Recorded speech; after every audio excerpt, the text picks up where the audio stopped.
Here at Pipworth Lane, on behalf of Rotherside Developments, we've been responsible for several pieces of utility work. The first piece of work was to coordinate the installation of a new electrical substation.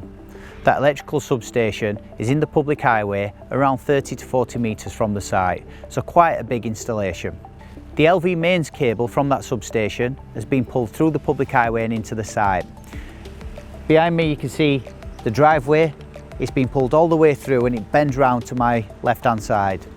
And the reason for that is that it's been installed because it's been sized to supply electricity to several industrial units and several domestic dwellings. From there, on the domestic side, 3-phase cutouts were installed so that each house can have a single phase service. In addition to the installation of a substation and the electrical infrastructure, we've also coordinated the installation of the water services. There is a water service from each house and each industrial unit running right up to the gates where the boundary of the site is.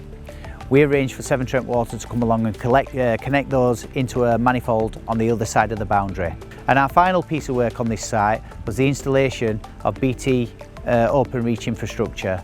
So we completed the registration at an early stage and made sure that there was a proposal and a design for the developer to follow, and we liaised with BT Openreach periodically as they came into site, pulled in the fibre and connected up the plots.